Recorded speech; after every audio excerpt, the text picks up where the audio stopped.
Selamat pagi pemirsa. Rancangan Kitab Undang-Undang Hukum Pidana atau RKUHP akhirnya disetujui Dewan Perwakilan Rakyat untuk menjadi undang-undang. Indonesia kini sudah memiliki belit hukum pidana yang benar-benar produk asli bangsa ini dengan segala kontroversi panjang yang menyertainya. Satu hal yang mungkin bisa bersepakat adalah bahwa semangat untuk memperbaiki belit hukum pidana ini jelas patut diapresiasi. KUHP yang lama memang harus diganti dengan yang baru karena tidak lagi sesuai dengan kehidupan masyarakat modern. Pemirsa, inilah editorial Media Indonesia edisi hari ini, Rabu 7 Desember 2022, dengan tema menyongsong paradigma pemidadaan modern bersama saya Leonard Samosir. Editorial Media Indonesia ini juga dapat Anda simak, Anda dengarkan lewat MG Radio Network di frekuensi 94,7 FM di kawasan Jakarta dan sekitarnya. Para pendengar dan Anda semua bisa ikut menyatakan pendapat Anda dengan menelepon nomor telepon 021 583 9900. Dan pemirsa, pagi ini telah hadir bersama saya, anggota Dewan Redaksi Media Group, Eko Rahmawanto. Mas Eko, selamat pagi. Selamat pagi. Sehat-sehat, Mas? Alhamdulillah. Akhirnya kita punya KUHP yang baru, walaupun memang mungkin ada banyak juga, atau saya tidak tahu sih ya berapa ya, sedikit atau banyak yang tidak puas dengan itu. Sebelum kita bahas bagaimana kita punya KUHP yang baru ini, Mas Eko, kita akan lihat dulu ada beberapa berita yang diperhatikan media Indonesia. Yang pertama, ini ada di halaman 1, Anda bisa lihat di harian Anda, pemirsa, terkait dengan letusan Semeru. Ratusan warga Sumber Langsep masih terisolasi. Ya. Ini bagaimana nih, Mas? Apa tidak bisa segera kemudian dibongkar, dibuka isolasinya atau bagaimana, Mas? Ya memang di Lumajang ini kalau Gunung Semeru meletus memang sangat berbahaya sekali. Jadi saya dulu pernah KKN di sana tahun 93. Jadi ketika dulu juga ada erupsi seperti ini. Jadi kita juga puntang-panting waktu itu keluar dari daerah itu. Jadi memang kalau sudah terisolasi ini agak susah untuk melakukan pembukaan lagi, tapi ini perlahan-lahan lah. Jadi tentu kita harus menghimbau juga karena potensi banjir lahar ini masih cukup tinggi di sana. Jadi mereka yang masih di sana seharusnya memang harus dikeluarkan begitu. Baru setelah itu dikembalikan ke tempat mereka sebagaimana mestinya. Tapi kan kita melihat sekarang masih terus berlangsung meskipun sudah ini ya, sudah nggak terlalu seperti yang awal. Sudah lebih tenang begitu. Sudah lebih tenang ya. Jadi tetap harus waspada menurut saya ini. Iya, karena kalau kita baca berita ini dikatakan bahwa sudah banyak pengungsi yang kembali ya ke rumahnya. Meskipun masih dilarang sebetulnya karena rumahnya ada di zona merah nih, Mas Eko. Betul. Jadi memang daerah-daerah di desa-desa di dekat Gunung Semeru ini memang kalau terjadi sesuatu di Semeru ya sudah pasti dampaknya luar biasa nih. Iya, itu yang paling harus dijaga dan masyarakat kita harapkan di sana, saudara-saudara kita, untuk berhati-hati terus. Kita nanti ikuti perkembangannya seperti apa. Kita tinggalkan dulu berita itu, kita ke berita selanjutnya, kali ini dari halaman 2, halaman dalam di harian Anda, pemirsa. Ini masih dari kasus terbunuhnya Brigadir J ya, Mas Eko. Anak buah Sambo ungkapkan kekecewaan. Ini katanya kecewa karena merasa dibohongi oleh Sambo. Ini merasa dibohongi oleh Sambo, benar-benar dibohongi atau baru sekarang merasa kecewa, baru merasa dibohongi, atau pada saat kejadian sebenarnya tidak dibohongi atau terbohongi, atau bagaimana nih, Mas Eko? Jadi semuanya terungkap ketika mulai sidang ya. Ini Sambo sudah jadi bintang 2 begitu, sementara Kombes Susanto ini sebetulnya ketika di Akpol dia adalah kakak kelas sebetulnya. Seniornya Sambo? Seniornya. Jadi sekarang memang sudah selayaknya kalau dia kemudian kecewa ya, karena karir dia selama 30 tahun ini kan akhirnya hancur ini gara-gara terkena kasus ini. Dia yang biasanya memeriksa polisi yang nakal, sekarang dia yang diperiksa. Banyak juga yang seperti Susanto ini yang kemudian diperiksa hanya terkait dengan Sambo ini, padahal terutama yang dari Polres Jakarta Selatan ya. Jadi ini yang kemudian menimbulkan kekecewaan. Kecewa karena mungkin sebagai jenderal begitu yang harusnya dari panutan, tapi malah membuat hal-hal yang tidak patut, yang kemudian ini menyebabkan banyak orang terkena. Iya. Apakah dia membantu dalam proses di Magelang maupun di Rumah Sambo atau di luar itu di Polres Jakarta Selatan maupun di Mabes Polri, ini orang-orang yang hanya membantu akhirnya kena. Ya memang itu risiko membantu orang yang salah begitu. Ya ini menjadi, kalau saya sih terus terang berharap Mas Eko ini peristiwa terakhir ya di tubuh kepolisian. Saya kira ya. Karena kalau tidak bahaya sekali ketika misalnya kan ada dalih bahwa ada surat Kapolri yang mengatakan bahwa anak buah bisa menolak perintah yang tidak sesuai dengan beberapa norma. Kalau begitu bahaya sekali, kemudian rantai komandonya tidak jalan. Nah, ujung-ujungnya kan kita mempertanyakan bagaimana seleksi di level jenderal-jenderal ini loh. Ya. Ini kan harapannya kan tidak bisa lagi ada kejadian seperti ini. Semoga belajar dari sini ya Mas Eko ya. Betul, ya. Jangan. Tidak boleh lagi ada terulang seperti ini. Kita ke berita selanjutnya di halaman 1, pemirsa. Ini terkait dengan nanti editorial kita akan juga bahas. Pengesahan RKUHP menuai kritik. Ini maksudnya mengesahkan rancangan Kitab Undang-Undang Hukum Pidana menjadi undang-undang. Jadi maksudnya rancangannya disahkan menjadi undang-undang ya. Ya, betul. Ini kenapa masih menuai kritik ini, Mas Eko? Ya karena banyak pasal-pasal yang dianggap itu menuai kontroversi. Banyak lah itu yang kemudian disesalkan begitu ya. Tapi kan ini sudah menjadi undang-undang. Jadi prosesnya memang nanti masih baru berlaku 3 tahun lagi.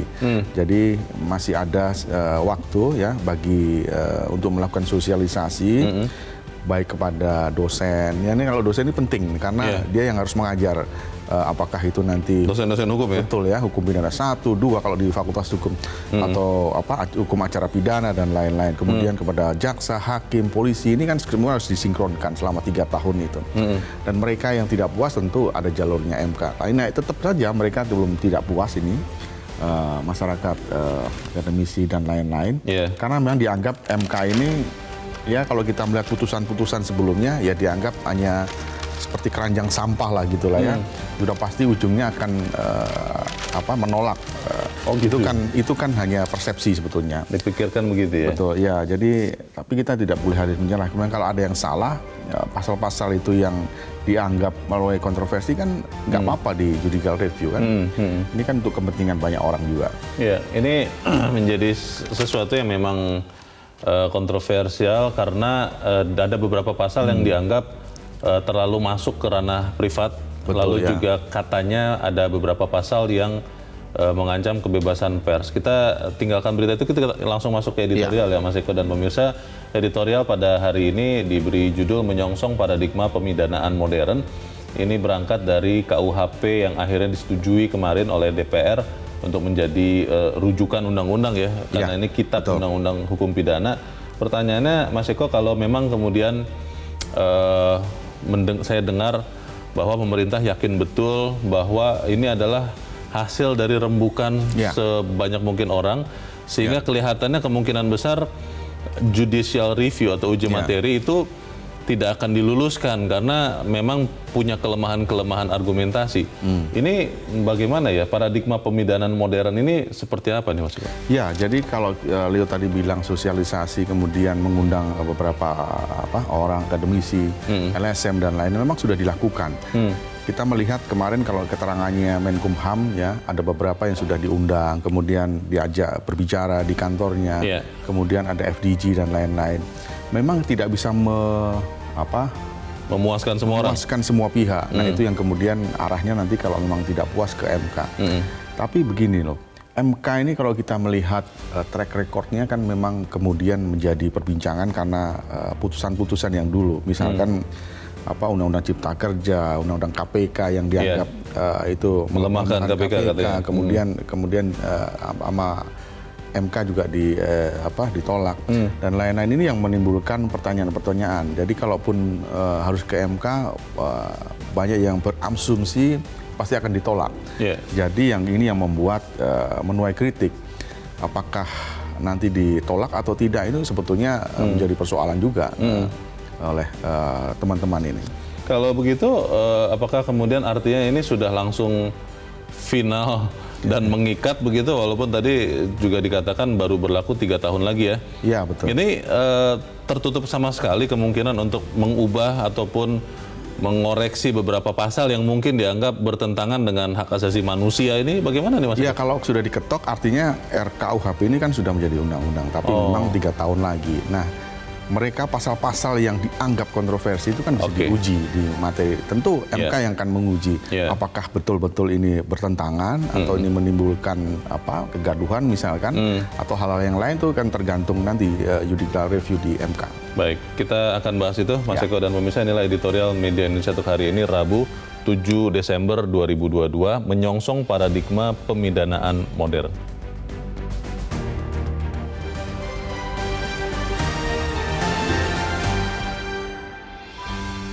Menyongsong paradigma pemidanaan modern. Ini Anda, saya akan mengajukan MK. Ini Anda minta mencabut usul yang sudah disetujui oleh fraksi. Saya kasih uang oleh itu saya minta 3 menit saja memberikan. Rancangan Kitab Undang-Undang Hukum Pidana atau RKUHP akhirnya disetujui oleh Dewan Perwakilan Rakyat untuk menjadi undang-undang. Indonesia kini telah memiliki belait hukum pidana yang benar-benar produk asli bangsa ini, dengan segala kontroversi panjang yang menyertainya. Satu hal yang mungkin bisa bersepakat, bahwa semangat untuk memperbaharui belait hukum pidana jelas patut diapresiasi. KUHP yang lama memang harus diganti dengan yang baru karena tidak lagi sesuai dengan kehidupan masyarakat modern. Hukum pemidanaan kini tidak lagi berorientasi pada keadilan retributif, yaitu keadilan yang mengutamakan balas dendam, tetapi berorientasi pada paradigma hukum pidana modern yang meliputi keadilan korektif, keadilan restoratif, serta keadilan rehabilitatif. Memang hingga kemarin, pada saat RKUHP dibawa ke paripurna DPR untuk disahkan, gelombang protes masih terus bermunculan. Tidak hanya di luar gedung parlemen, di dalam gedung pun interupsi dari fraksi Demokrat dan Partai Keadilan Sejahtera mewarnai jalannya paripurna. Proses pembahasan RKUHP dianggap mencerminkan hasil dari praktek legislasi di Indonesia yang anti partisipasi masyarakat. Sorotan utamanya yakni kekhawatiran atas masa depan demokrasi Indonesia yang diprediksi akan mengalami kemerosotan dengan adanya pasal-pasal bermasalah, yakni terkait dengan pasal-pasal yang dianggap mengekang kebebasan berekspresi serta kebebasan pers. Sejumlah pasal bermasalah antara lain pasal penghinaan terhadap presiden, aturan demonstrasi yang wajib pemberitahuan. Sorotan terhadap pengesahan RKUHP juga dilakukan oleh dunia luar. Sejumlah media asing mengecam adanya sanksi pidana terhadap perbuatan seks di luar nikah. Kriminalisasi seks di luar nikah itu juga diprediksi bakal berefek ke warga negara asing yang berkunjung ke Indonesia. Bahkan, Duta Besar Amerika Serikat untuk Indonesia, Sung Ye Kim, mengecam pasal tersebut dan memprediksi hal itu akan mempengaruhi hubungan dengan negara-negara lain, bahkan hingga urusan investasi. Tetapi protes pihak luar tentu bukanlah hal yang bisa menjadi alasan kuat untuk membatalkan pasal tersebut. Selama tidak ada gugatan oleh warga negara Indonesia terhadap pasal tersebut, selama itu pula belaitnya menjadi pedoman hukum. Yang jelas, kontroversi, polemik, dan benturan kepentingan dalam melahirkan sebuah kebijakan memang tidak bisa dihindari, termasuk dalam pembuatan undang-undang. Karena dalam sebuah proses politik pengambilan kebijakan tidak mungkin semua kepentingan bisa diakomodasi seluruhnya. Kini, usai disahkan menjadi undang-undang, saluran ketidaksetujuan terhadap substansi belait hukum pidana tersebut berada pada jalur legalistik, yakni melalui gugatan uji materi ke Mahkamah Konstitusi. Setiap warga negara yang memiliki kedudukan hukum merasa dirugikan atas terbitnya aturan perundang-undangan ini berhak mengajukan gugatan. Namun, suara sumbang mengiringi pola pikir legalistik ini, yakni menjadikan MK sebagai keranjang sampah legislasi. Tetapi yang jelas, sejumlah penundaan atas pengesahan yang dilakukan oleh pemerintah dan DPR juga membuktikan bahwa pembuat undang-undang juga telah berupaya untuk mengakomodasi seluruh aspirasi warga negara. Bahkan, undang-undang ini juga tidak akan langsung berlaku karena masih harus melalui masa sosialisasi 3 tahun ke depan.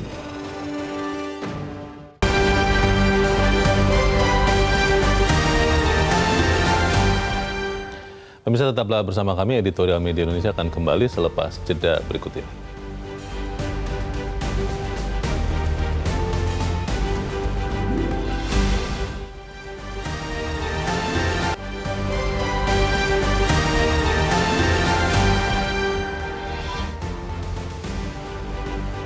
Terima kasih pemirsa, Anda masih bersama kami di Editorial Media Indonesia, dan saat ini kita mau bertanya dulu, Mas Eko. Kita sudah tersambung lewat saluran telepon dengan anggota tim perumus RKUHP, Har Kristuti Har Krisnowo. Ibu Tuti, selamat pagi. Selamat pagi, Pak Leo. Bu Tuti, kalau melihat sekarang sudah ada KUHP yang baru, tapi mulai berlaku menurut undang-undang itu 3 tahun lagi. Artinya dari kemarin sampai 3 tahun itu yang berlaku masih KUHP yang lama ya, Bu? Betul sekali, betul sekali. Jadi kamu merumuskan masa transisi yaitu 3 tahun setelah diundangkannya KUHP ini. Oh, oke. Kalau memang ada yang mau mengajukan uji materi, itu masih bisa dilakukan kan, Bu Tuti ya? Oh, tentu saja bisa. Ya. Masih bisa, karena belum lama Wamenkumham mengatakan dengan yakin bahwa kalaupun ada uji materi, itu kemungkinan akan tidak diluluskan, katanya begitu. Ada pendapat, Bu, terkait ini, Bu? Ya, saya kira itu dikembalikan ke Mahkamah Konstitusi ya. Karena kan yang mengajukan, yang permohonan, nanti yang memeriksa adalah dari Mahkamah Konstitusi. Oke, dari Mahkamah Konstitusi. Bu Tuti, kalau bicara soal sekarang pemidanaan modern ini, Bu, apa semangat yang dibawa KUHP baru ini yang berbeda sekali dengan KUHP peninggalan Belanda, Bu Tuti?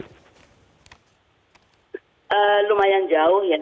Jadi yang pertama itu yang harus kita lihat di dalam RUU ini kita sudah memberikan apa yang kita sebut sebagai the philosophy of punishment atau tujuan pemidanaan.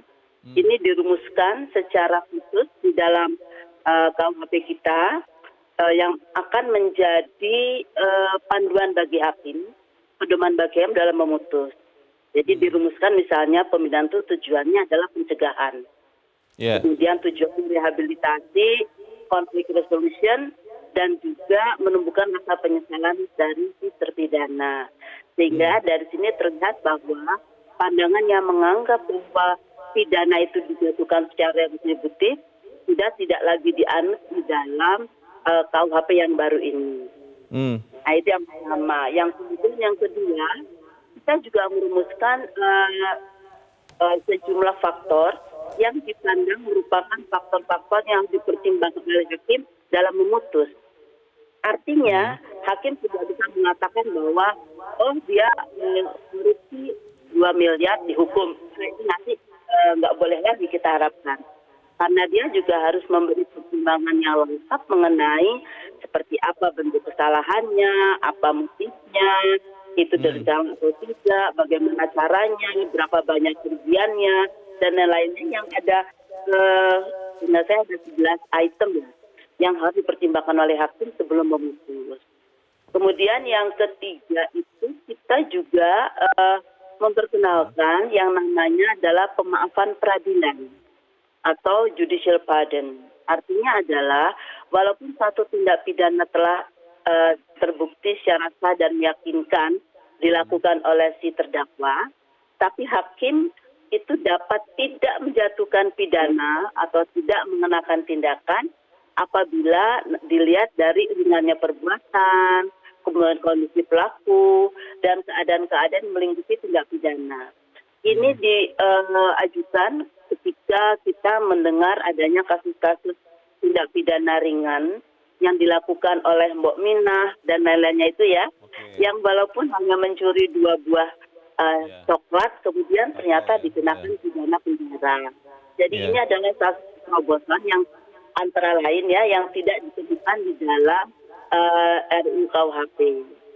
dalam KUHP yang lama yang pakai itu. Baik. Ini antara lama. Kalau saya ya. cerita banyak kuliah 1 semester nih soalnya. Bu Tuti, ada tetap beberapa pasal ya yang di beberapa pasal-pasal yang dianggap tidak memuaskan. Ada pertanyaan soal hukum adat, ada pertanyaan soal pidana mati, ada soal perampasan aset, penghinaan kepada presiden, lembaga negara, kemudian juga ada soal unjuk rasa terkait dengan kehidupan privat seksual, Bu. Ini terkait dengan edukasi kontrasepsi. Ada beberapa hal yang dianggap ini terlalu jauh negara memasuki ranah privat. Tanggapan Bu Tuti bagaimana? Terima kasih. Pak Leo, Indonesia itu kan satu negara yang sangat heterogen ya. Ya, baik dari status sosial, pendidikan, etnis, agama, ideologi, dan lain-lainnya. Jadi pasti saja ada perbedaan pandangan di antara masyarakat. Karena kita bukan satu masyarakat dengan yang pandangannya semuanya sama persis, itu nggak ada memang. Sehingga yang harus kami lakukan adalah mencoba kompromis, mencoba mencari jalan tengah yang kami harap bisa diterima oleh semua pihak. Ya, tadi Anda sebut pidana mati. Pidana mati itu kan pro kontranya masih sangat kental sampai saat ini ya. Iya. Sehingga yang kami rumuskan adalah pidana mati itu dapat dijatuhkan dengan masa percobaan 10 tahun. Artinya pidana mati dapat dijatuhkan, akan tetapi apabila eksekusinya baru dilakukan 10 tahun kemudian bila yang bersangkutan memang dianggap tidak dapat diperbaiki lagi. Ya. Nah, tetapi bila kemudian dilakukan suatu penilaian, assessment bahwa dia sekarang sudah menjadi orang yang lebih baik lagi dari sebelumnya, maka dimungkinkan untuk dia untuk konjugasi atau diubah pidananya dari pidana mati menjadi pidana seumur hidup. Baik. Bu Tuti, kalau kita melihat ada Undang-Undang Cipta Kerja ya Bu, itu kan terakhir Mahkamah Konstitusi memutuskan akhirnya bahwa itu statusnya ketika selesai diuji materi, statusnya adalah inkonstitusional bersyarat, harus diperbaiki. Jatuh temponya itu tahun depan, itu malah akhirnya menimbulkan polemik, Bu. Ada pengusaha yang mengatakan itu langsung berlaku, tapi buruh mengatakan itu tidak berlaku. Kalau kemudian untuk KUHP yang baru ini, ada anggota masyarakat, warga negara yang menguji materi, bisa jadi keputusan yang mirip itu keluar dari MK. Apakah itu artinya masih bisa ada kepastian hukum ya, Bu Tuti ya? Ya, ini memang yang selalu menjadi pertanyaannya. Tapi dengan tidak memberikan hak judicial review itu kan juga menghalang-halangi hak setiap warga ya. Jadi yang pertama mengajukan gugatan ke material ke itu adalah hak setiap warga dan itu nggak sulit sebenarnya. Saya mendengar beberapa yang mengatakan, wah kita nggak punya akses. Everybody has access. Ya, terutama ini kaitannya dengan KUHP karena KUHP kan itu berlaku untuk setiap orang yang ada di Indonesia. Ya, jadi nggak ada istilah nggak punya akses itu menurut saya keliru pandangan itu. Dan kemudian saya sih berharap ya bahwa Mahkamah Konstitusi akan lebih tegas dalam memutus. Seperti konstitusional bersyarat itu memang buat saya bisa Anda benar sekali bisa menimbulkan perdebatan. Siapa nih yang paling benar? Apakah berarti dia tidak boleh diberlakukan atau boleh diberlakukan atau PP-nya tidak boleh dibuat atau PP-nya dihentikan dulu? Nah ini menurut saya tidak jelas. Jadi tugas Mahkamah Konstitusi di bangku kuliah kan ya Bu Tuti ya? Ya. Saya harap para hakim konstitusi yang terhormat ini bisa memberikan ketegasan, kejelasan pada masyarakat Indonesia. Oke, kita mengapresiasi apa yang sudah dilakukan oleh Bu Tuti dan teman-teman di tim perumus. Nanti kita ikuti saja ya perkembangannya seperti apa, karena memang hak konstitusional warga negara juga kalau memang mau menguji materi. Untuk saat ini kami berterima kasih kepada anggota tim perumus KUHP, atau sekarang sudah jadi KUHP, Ibu Harkristuti Harkrisno. Selamat pagi, Bu Tuti. Pertanyaan besarnya itu, Mas Eko. Kalau kemudian uji materi itu dilakukan untuk orang-orang yang tidak puas dengan KUHP, beberapa orang mengatakan sebenarnya itu hanya formalitas, karena mereka mengatakan di MK, Mahkamah Konstitusi, itu komposisi hakimnya sudah dalam tanda petik terkondisikan, baik oleh pemerintah maupun DPR, sehingga kemungkinan kalau diajukan uji materi, ya ditolak oleh MK, KUHP tetap berlaku. Ya, di MK itu kan ada beberapa hakim yang diusulkan oleh DPR, diusulkan oleh pemerintah, dan lain-lain. Dan memang kalau diusulkan oleh DPR dan pemerintah digabung, apalagi DPR sekarang fraksinya lebih banyak ke pemerintah. Nah, ini kalau bisa digabung begitu antara yang diusulkan pemerintah dan DPR, bisa jadi itu terjadi.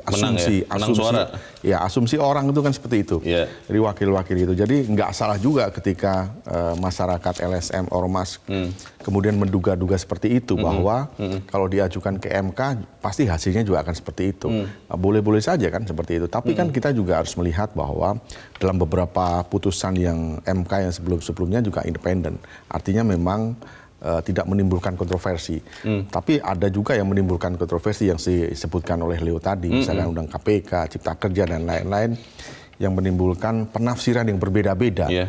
Bukan hanya orang yang mengerti hukum, tapi juga masyarakat maupun saya kira juga buruh gitu. Itu pasti akan menimbulkan interpretasi yang berbeda-beda. Jadi kemudian ketika akan diajukan uji materi terkait dengan hal ini, saya kira harus gamblang juga putusannya, jangan menimbulkan persepsi yang berbeda ketika Undang-Undang KPK kemarin. Iya, karena memang pertanyaannya kan ada beberapa pasal yang tetap ada yang bilang 67, ada yang bilang sekian puluh. Pasal-pasal yang dianggap mengganggu juga ranah privat kita. Ada beberapa pasal yang bahkan ini kalau di dalam editorial dikatakan Duta Besar Amerika Serikat sampai mengecam pasal soal perbuatan seks di luar nikah. Karena katanya akan bisa warga negara asing yang kalau ketahuan berhubungan seks tidak dengan pasangan resmi nikahnya di Indonesia, dia bisa kena hukum, begitu kan? Iya, betul. Jadi begini, ini memang bukan hanya menimbulkan kontroversi di luar negeri, bahkan ini Duta Besar Amerika mengatakan bisa menghambat investasi, gitu kan? Itu. Memang kalau kita diterapkan itu di Bali, ya susah juga, ada di daerah-daerah lain. Tapi mungkin kalau di daerah yang yang pemeluk agama yang lebih kuat itu mungkin disetujui gitu ya. Memang Indonesia ini heterogen, sangat beragam. Jadi pasti di daerah lain ditolak, daerah lain menyetujui. Tapi ini mungkin juga harus disosialisasikan di daerah tertentu yang dianggap punya potensi pariwisata, Leo. Nah, ini kalau itu terjadi dan diterapkan seperti itu, pariwisata pasti akan sepi di situ. Itu dia. Kalau sudah sepi, pasti perekonomian di situ juga akan terhambat. Masalahnya adalah dikatakan berlaku 3 tahun sejak diundangkan. Diundangkan kemarin berarti kalau sekarang 2022, 2025. Pertanyaannya, apa benar 3 tahun itu akan disosialisasikan? Apa benar kemudian diskusinya akan benar-benar serius? Kita bahas di bagian berikut dan tetap bersama kami, Editorial Media Indonesia. Segera kembali.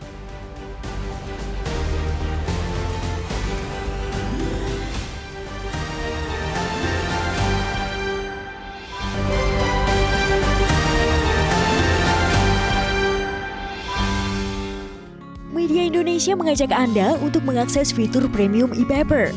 Dengan sajian konten berbasis intelektual dan meneguhkan kebangsaan, Media Indonesia tampil dengan lebih dinamis melalui e-paper Media Indonesia yang dapat Anda akses kapan saja, di mana saja. Caranya mudah, download aplikasi Media Indonesia di Android atau ketik link e-paper.mediaindonesia.com atau bisa scan QR Code pada layar kaca Anda. Klik tab e-paper di bagian samping layar tablet Anda, daftarkan data diri, serta pilih paket berlangganan e-paper Media Indonesia sesuai dengan kebutuhan Anda. Nikmati juga bonus spesial tambahan 4 halaman rubrik fokus setiap hari. Semua bisa Anda dapatkan hanya di e-paper Media Indonesia. Untuk informasi lebih lanjut, hubungi customer service di nomor 0811 1201 2018 atau kunjungi media sosial @mediaindonesia. Media Indonesia, referensi bangsa. Terima kasih pemirsa, Anda masih bersama kami di Editorial Media Indonesia, dan Mas Eko, kita akan mencoba mendengarkan pendapat dari anggota masyarakat juga. Kita sudah terhubung dengan pemirsa Metro TV di Tanjung Selor, Kalimantan Utara, ada Pak Yunus Luat. Pak Yunus, selamat pagi. Pak Yunus. Seluruh warga NKRI tercinta. Ya, selamat pagi Pak. Silakan Pak, pendapat Anda Pak, singkat padat saja. Silakan. Ya, izin dari Kabupaten Bulungan, Provinsi Kalimantan Utara, kami menyampaikan apresiasi kepada DPR RI bahwa rancangan Kitab Undang-Undang Hukum Pidana telah disetujui DPR untuk menjadikan Undang-Undang Indonesia. Jadi kita Indonesia saat ini ketika dilaksanakan KUHP ini ke depan telah memiliki belik ke hukum pidana yang benar-benar produk asli bangsa Indonesia. Pak Yunus, bukan lagi produk Belanda. baca undang-undangnya belum Pak? Ya, Pak Yunus sudah ada pernah beberapa. baca isinya belum Pak? Sudah Pak, ada beberapa yang pasal, Pak? memang yang saya ketahui intinya ada beberapa pasal kurang lebih menurut saya 4 pasal yang memang agak kontroversi, tetapi memang sudah sesuai dengan masyarakat modern. Nah, yang terpenting bahwa ada semangat untuk memperbarui belit hukum pidana jelas sehingga patut Semangat diapresiasi. memperbarui, ya. Kemudian Pak, mohon izin, hukum pemidanaan Singkat saja, ini tidak lagi Ya. berorientasi pada keadilan retributif, yaitu keadilan yang mengutamakan balas dendam, tetapi dia berasas kepada paling tidak 3 keadilan, yaitu meliputi keadilan korektif, keadilan restoratif, dan keadilan rehabilitatif. Untuk mencapai tujuan ini tidak gampang. Kita ketahui ada suara-suara sumbang mengiringi pola pikir legalistik ini, sehingga MK lah pula menjadi keranjang sampah untuk legalisasi. Tapi tidak apa-apa. Yang penting kita berjalan. Mohon maaf, saya tidak bermaksud untuk mencelah yang tidak setuju, tapi inilah perjalanan supaya kita tidak pakai produk Belanda lagi, tapi yang terbaru menyesuaikan. Terima kasih. Dengan Terima kasih Pak Yunus. Selamat pagi Pak. Di belakang Pak Yunus ada Pak John Veto di Batam, Kepulauan Riau. Pak John, selamat pagi. Pak John, selamat pagi. Salam sehat selalu. Salam sehat Pak. Silakan Pak, pendapat Anda singkat padat saja Pak. Silakan Pak John. Menyongsong paradigma ya, pemidanaan modern. Jadi ini penantian yang sangat panjang ya. Di negara asalnya produk hukum ini ada berapa kali direvisi kan di Belanda sana. Kita baru ini di berapa kali yang diapa oleh Edwin Metro yang dibahas di Metro TV ini kan berapa. Jadi gini, kalau saya sangat apresiasi apa yang di produk produk DPR kemarin disahkan kemarin itu, tapi udah mulai nampak riak-riaknya. Jadi begini, nampak riak-riaknya kemarin tuh ada yang ribut juga di situ, itu sah-sah saja biasa. Kita negara besar loh Bang Leo, ya. Dan lagi ini juga ada berlakunya 3 tahun. Artinya 3 tahun ini ada cukup ruang ya untuk untuk sosialisasi, untuk mungkin ada yang diperhalus lagi, ini kan sangat bagus, tidak berlaku langsung gitu kan. Jadi ada ruang ya, kita inilah kayak Metro inilah mungkin nanti di dan menjelaskan ke masyarakat, mengkritik juga pemerintah di sini. Jadi ini sangat bagus, tidak ada masalah sebenarnya.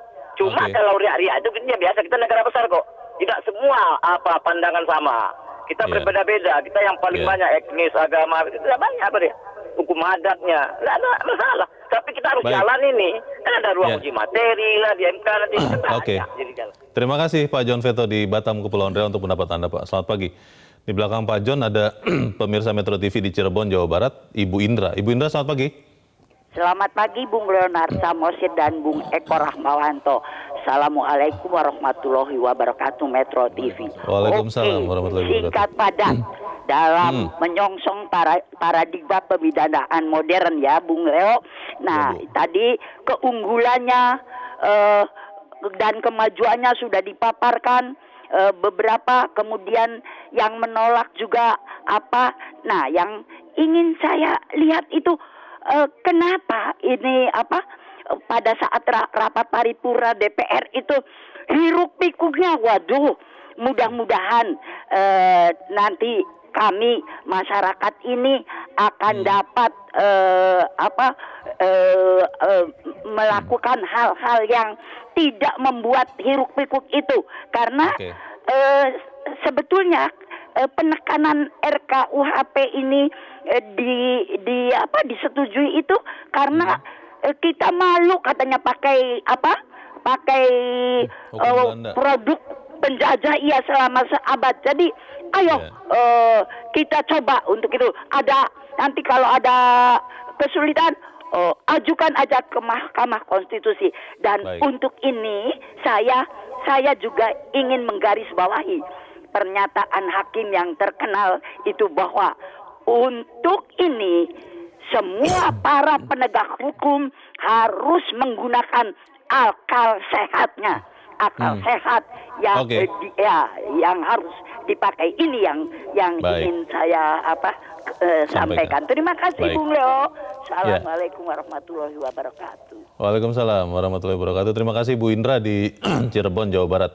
Dan kita mau kembali sedikit berdiskusi Mas Eko dengan anggota tim perumus RKUHP yang sudah kembali tersambung lewat saluran telepon, Harkristuti Harkrisnowo. Bu Tuti, selamat pagi.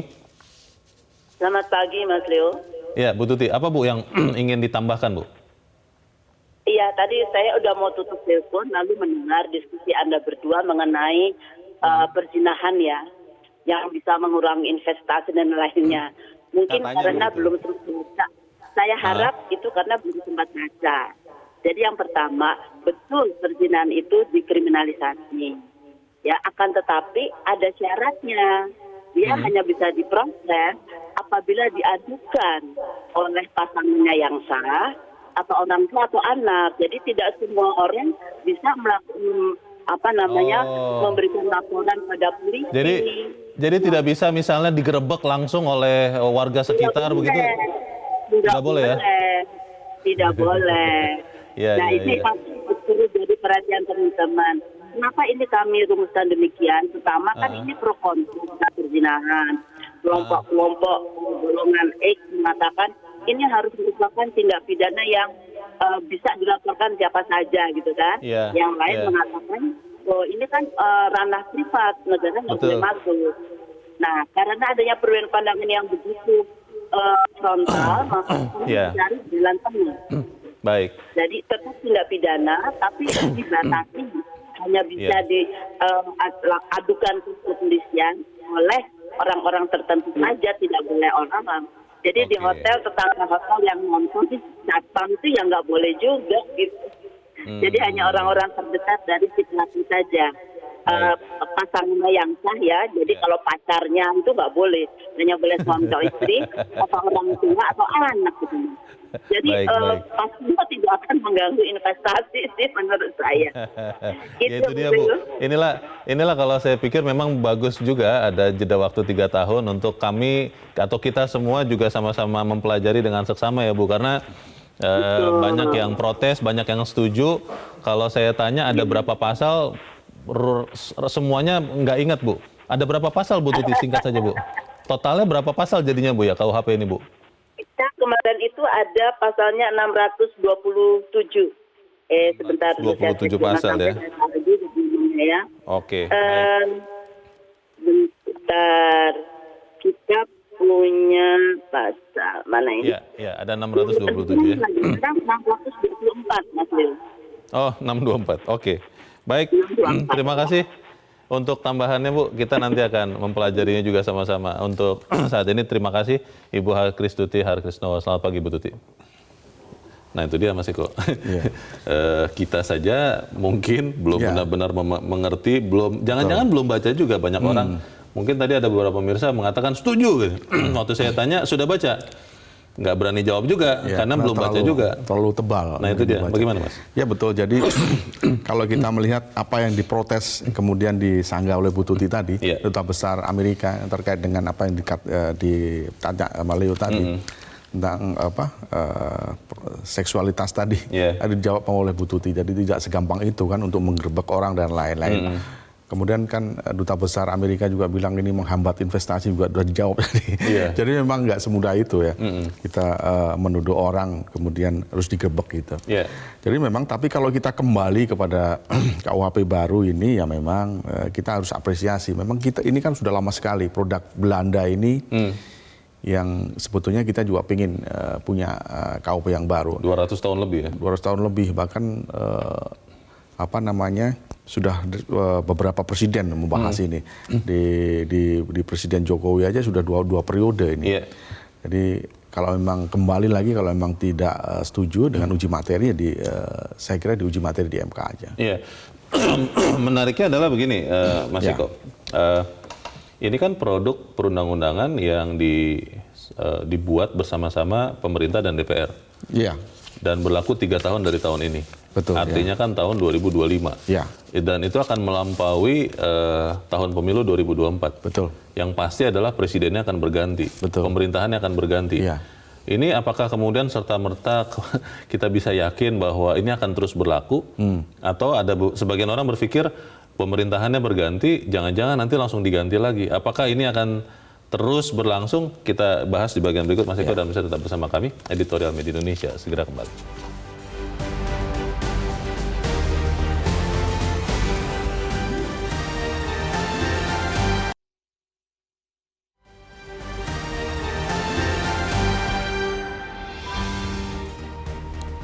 Terima kasih bisa Anda masih bersama kami. Kita di bagian akhir dari diskusi ini. Mas Eko, kalau memang ada pertanyaan terkait dengan pasal-pasal, juga tadi sebelum jeda ada pertanyaan terkait dengan keberlangsungan KUHP ini, karena kan belum berlaku sekarang, baru 3 tahun lagi, itu bagaimana Mas? Nah sekarang Kemenkumham tuh akan membentuk tim ya, ini yang dikirim ke daerah-daerah untuk menjelaskan soal produk ini, terutama kepada dosen-dosen. Ini kan kalau kita kuliah di Fakultas Hukum itu ada mata kuliah hukum pidana itu. Nah itu harus dijelaskan nanti kepada dosennya ketika dia mengajarkan kepada mahasiswa itu nggak salah. Kemudian kepada hakim, kepada jaksa, kepada kepolisian untuk menyamakan persepsi dulu soal KUHP yang baru ini. Jangan sampai kemudian dia menyampaikannya salah, kemudian interpretasinya juga salah. Nanti itu bahaya, apalagi kalau hakim nanti jika memutuskan juga salah. Karena undang-undangnya kan sudah ada. Ini penting, jadi tapi kalau pergantian yang Leo sebutkan tadi, pergantian presiden apakah undang-undang, ya enggak juga. Undang-undang kan sudah diketok palu oleh DPR. Terus berlangsung. Betul, ini kan produk yang sudah disahkan. Yang boleh diubah itu adalah uji materi nanti di MK. Apa pasal-pasal yang dianggap kontroversi yang diajukan untuk diajukan di uji materi, misalkan pasal yang terhadap penghinaan kepala negara presiden, ataukah demonstrasi, ataukah soal pelanggaran hukum berat, misalkan itu kan diuji materi, misalkan kemudian disetujui, ya tergantung MK apa yang mau dirubah. Saya kira itu. Pertanyaannya kan kalau kemudian MK-nya juga mendapat inspirasi dalam tanda petik seperti ketika memutus uji materi Undang-Undang Cipta Kerja, itu kan jadi aneh juga itu, Mas Eko. Dia katakan inkonstitusional bersyarat. Kalau logika normalnya kan inkonstitusional berarti tidak berlaku karena bertentangan dengan konstitusi. Tapi ternyata berlaku sampai diperbaiki. Ini kan aneh. Iya, saya juga waktu itu agak protes juga di Dewan Redaksi ketika ada rapat di kantor. Ini kayaknya agak aneh ya, menimbulkan persepsi yang berbeda-beda. Ketidakpastian itu. Kalau ditolak aja, kalau diterima aja. Jangan sampai kemudian menimbulkan hal-hal yang polemik. Kemudian kita kan jadi bertanya-tanya. Pandangannya buruh juga pasti akan berbeda. Pandangannya akademisi berbeda juga. Pandangannya pemerintah pasti juga akan berbeda. Ini hal-hal yang seperti ini menurut saya jangan diulangin lagi menurut saya. Jadi kalau memang ditolak. Kalau mau diubah pasal yang mana, kemudian kalau diterima ya sudah, kita menerima gitu kan. Kita harap MK tegas untuk tidak lagi melakukan hal yang sama ya. Kalau seandainya Anda yang menguji materi di KUHP ini, dan kita terima dulu, kalau memang mau menguji materi ya lakukan, karena itu hak juga. Betul. Baik, kita ikuti nanti perkembangannya seperti apa. Mas Eko Rahmanto, terima kasih. Sama-sama. Sudah di tempat ini. Selamat pagi, Mas. Pagi. Pemirsa, sejumlah penundaan atas pengesahan yang dilakukan pemerintah dan DPR membuktikan bahwa pembuat undang-undang ini, KUHP, juga telah berupaya untuk mengakomodasi seluruh aspirasi warga negara. Bahkan KUHP tidak akan langsung berlaku karena masih harus melalui masa sosialisasi 3 tahun ke depan. Mari kita baca betul. Kalau memang mau menguji materi silakan, tapi harus baca betul KUHP ini. Saya Leona Samosi berterima kasih Anda sudah menyimak editorial Media Indonesia 1 pagi ini. Tetap jaga kesehatan Anda. Selamat pagi, sampai jumpa.